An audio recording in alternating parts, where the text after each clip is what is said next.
ভারতীয় ক্রিকেটে কি সিএবির কর্তৃত্ব কমে যাচ্ছে? অন্তত পূর্বাঞ্চল থেকে জাতীয় নির্বাচক ইস্যুতে ক্রিকেট মহল তো সেটাই মনে করছে। জাতীয় নির্বাচকদের নির্বাচনের বিষয় পরিস্থিতি এমন ঘোলাটে হয় যে শেষ পর্যন্ত বোর্ড সভাপতি এন শ্রীনিবাসনকে হস্তক্ষেপ করতে হয়। 3 বছর আগে যেভাবে রাজা ভেঙ্কটকে নিয়ে আসা হয়েছিল ঠিক একইভাবে এবার সাবা করিম এলেন। সিএবির 3 প্রার্থী দীপ দাশগুপ্ত, দেবাং গান্ধী, অরূপ ভট্টাচার্যের নাম খারিজ হয়ে যাওয়ায় শেষ পর্যন্ত সাবাকেই মেনে নিতে হলো। এ বিষয়ে প্রাক্তন জাতীয় নির্বাচক সম্বরণ বন্দ্যোপাধ্যায় কি বলছেন?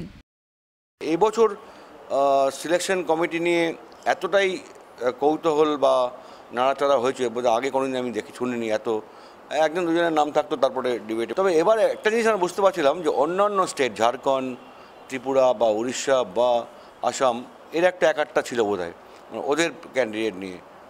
তো এনিওয়ে যাই হোক, সেটা যা হয়েছে সেটা এখান থেকে বলার কিছু নেই। এবং অরূপ ভট্টাচার্য জুনিয়র সিলেকশন কমিটির হয়েছে, যথেষ্ট আনন্দের খবর।